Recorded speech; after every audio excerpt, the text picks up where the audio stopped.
Olá, pessoal! Hoje faremos o estudo de Mateus, capítulo 23. Então, como sempre, vamos primeiro orar. Pai Celestial, pedimos mais uma vez a Tua presença neste estudo. Nós reconhecemos, Pai, a nossa dependência do Senhor para estudar a Tua palavra. Não queremos apenas ler, mas queremos aprender e praticar aquilo que o Senhor nos ensinar. Por isso, permitimos que o Espírito Santo venha ministrar em nós, venha nos ensinar, nos corrigir, nos instruir na Tua verdade. Desde já te agradecemos pela oportunidade, em tempo oportuno, de conhecer o Deus que o Senhor é. Nós te agradecemos em nome de Jesus. Amém. Então, Mateus capítulo 23. Então Jesus disse às multidões e aos seus discípulos: os mestres da lei e os fariseus ocuparam o lugar de intérpretes, oficiais da lei de Moisés. Portanto, pratiquem tudo que eles dizem e obedeçam-lhes, mas não sigam seu exemplo, pois eles não fazem o que ensinam. Oprimem as pessoas com exigências insuportáveis e não movem um dedo sequer para aliviar seus fardos. Tudo o que fazem é para se exibir. Usam nos braços filactérios mais largos que de costume e vestem mantos com franjas mais longas. Gostam de sentar-se à cabeceira da mesa nos banquetes e de ocupar os lugares de honra nas sinagogas. Gostam de receber saudações respeitosas enquanto andam pelas praças e de ser chamados de rabi. Não deixem que pessoa alguma os chamem de rabi, pois vocês têm somente um mestre e todos vocês são irmãos. Não se dirijam a pessoa alguma aqui na terra como pai, somente Deus no céu é seu pai. Não deixem que pessoa alguma os chame de mestre, pois vocês têm somente um mestre, o Cristo. O mais importante entre vocês deve ser servo dos outros, pois os que se exaltam serão humilhados, e os que se humilham serão exaltados. Que aflição os espera, mestres da lei e fariseus, hipócritas! Fecham a porta do reino dos céus na cara das pessoas. Vocês mesmos não entram e não permitem que os outros entrem. Que aflição os espera, mestres da lei e fariseus hipócritas! Tomam posse dos bens das viúvas de maneira desonesta e depois, para dar a impressão de piedade, fazem longas orações em público. Por causa disso, serão duramente castigados. Que aflição os espera, mestres da lei e fariseus hipócritas! Atravessam terra e mar para converter alguém e depois o tornam filho do inferno, 2 vezes pior que vocês. Que aflição os espera, guias cegos! Vocês dizem não haver importância se alguém jura pelo templo de Deus, mas se jura pelo ouro do templo, será obrigado a cumprir o juramento. Tolos cegos! O que é mais importante, o ouro ou o templo, que torna o ouro sagrado? Dizem também não haver importância se alguém jura pelo altar, mas se jurar pelas ofertas do altar, será obrigado a cumprir o juramento. Cegos! O que é mais importante, a oferta sobre o altar ou o altar, que torna a oferta sagrada? Quando juram pelo altar, juram por ele e por tudo que está sobre ele. Quando juram pelo templo, juram por ele e por Deus que nele habita. Quando juram pelo céu, juram pelo trono de Deus e por Deus que se senta no trono. Que aflição os espera, mestres da lei, fariseus hipócritas! Tenham cuidado de dar o dízimo da hortelã, do endro e do cominho, mas negligenciam os aspectos mais importantes da lei: justiça, misericórdia e fé. Sim, vocês deviam fazer essas coisas, mas sem descuidar das mais importantes. Guias cegos! Coam a água para não engolir um mosquito, mas engolem um camelo. Que aflição os espera, mestres da lei, fariseus hipócritas! Tenham cuidado de limpar a parte exterior do copo e do prato, enquanto o interior está imundo, cheio de ganância e falta de domínio próprio. Fariseus cegos, lavem primeiro o interior do copo e do prato, e o exterior também ficará limpo. Que aflição os espera, mestres da lei e fariseus hipócritas! São como túmulos pintados de branco, bonitos por fora, mas cheios de ossos e de toda espécie de impureza por dentro. Por fora parecem justos, mas por dentro seu coração está cheio de hipocrisia e maldade. Que aflição os espera, mestres da lei, fariseus hipócritas! Constroem túmulos para os profetas, enfeitam os monumentos dos justos e depois dizem: se tivéssemos vivido no tempo de nossos antepassados, não teríamos participado com eles do derramamento de sangue dos profetas. Ao dizer isso, porém, testemunham contra si mesmos, que são de fato descendentes dos que assassinaram os profetas. Vão e terminem o que seus antepassados começaram. Serpentes, raça de víboras, como escaparão do julgamento do inferno? Por isso, eu lhes envio profetas, homens sábios e mestres da lei. Vocês crucificaram alguns e açoitaram outros nas sinagogas, perseguindo-os de cidade em cidade. Como resultado, serão responsabilizados pelo assassinato de todos os justos, desde o assassinato do justo Abel até o de Zacarias, filho de Baraquias, que vocês mataram no templo entre o santuário e o altar. Eu lhes digo a verdade, esse julgamento cairá sobre a presente geração. Jerusalém, Jerusalém, cidade que mata profetas e apedreja os mensageiros de Deus. Quantas vezes eu quis juntar seus filhos, como a galinha protege os pintinhos sob as asas, mas você não deixou. E agora sua casa foi abandonada e está deserta. Pois eu lhe digo, você nunca mais me verá, até que diga, bendito é o que vem em nome do Senhor.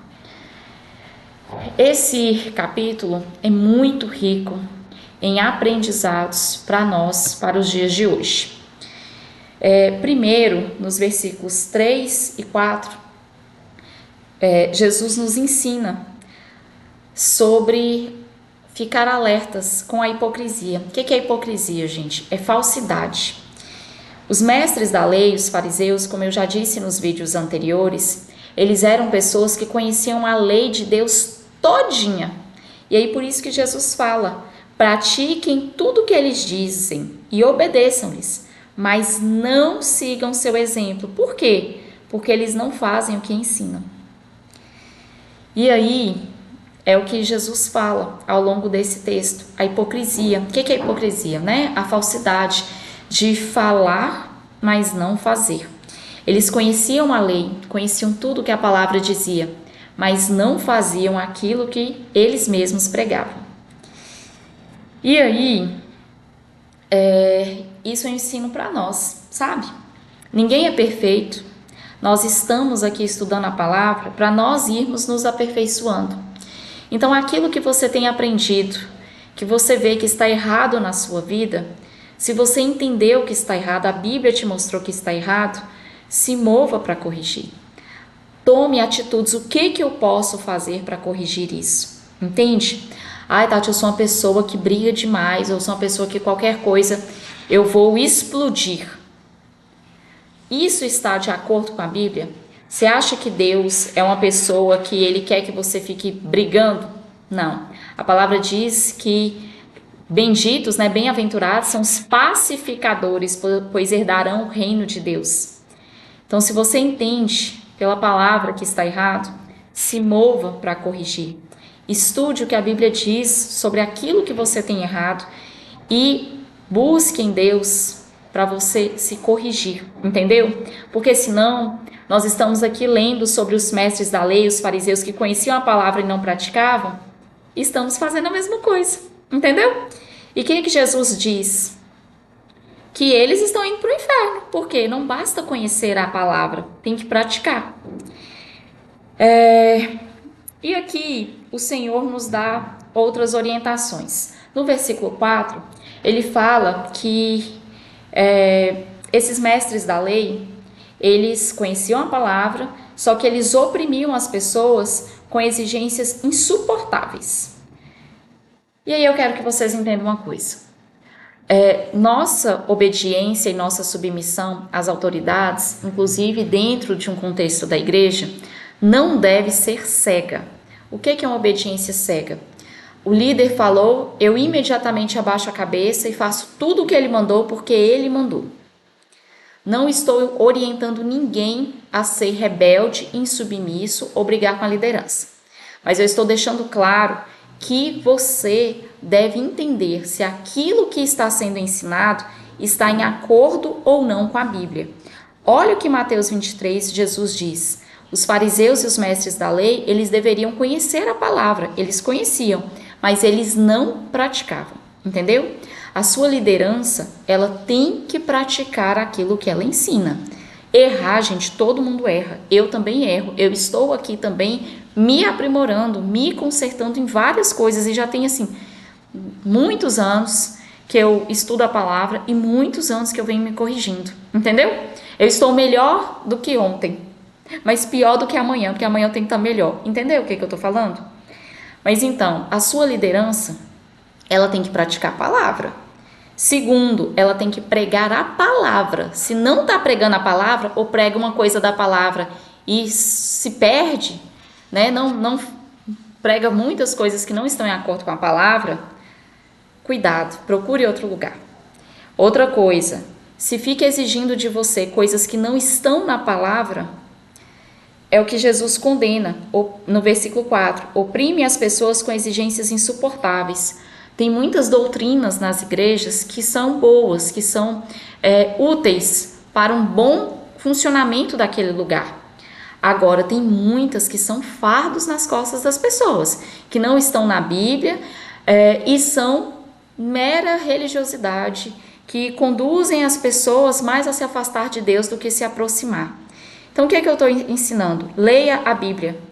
E você mesmo comece a perceber se aquilo que tem sido ensinado, aquilo que tem sido cobrado de você, está na Bíblia ou não, tá? Você tem o compromisso de cumprir o que está na Bíblia. Fora da Bíblia, cuidado, tá? Deus não vai honrar o que está fora da Bíblia, não. Outra coisa, nos versículos 6, 11 e 12, Jesus diz sobre a questão da pessoa basicamente se vangloriar. Ela quer honra para si, então ela quer servir ao reino para ela aparecer, para ela ser respeitada, para ela ser quase que adorada. Então, para as pessoas verem o quanto que ela é maravilhosa. Só que isso não tem valor para Deus. O que tem valor para Deus? Versículo 11 e 12. Se você realmente quer ser importante no reino de Deus, olha o que Jesus ensina. O mais importante entre vocês deve ser servo dos outros, pois os que se exaltam serão humilhados e os que se humilham serão exaltados. Se você realmente quer ser grande no reino dos céus, haja em favor desse reino, para contribuir com esse reino, para servir. Aquilo que Deus te deu de dom, de chamado, use em favor do reino, não para se exibir, não para falar, eu sou, Deus me chamou para missão, eu faço missão, assim, assado, para você se vangloriar. É ótimo fazer missão, é uma bênção, mas use isso em favor do reino. Se você tem um chamado para profeta, para pastor, para o que quer que seja, cumpra, mas não achando que você está lá como Senhor, você está lá como servo, você está lá para fazer o papel que o Senhor te mandou, você está lá como funcionário e não como patrão. Entenda dessa forma.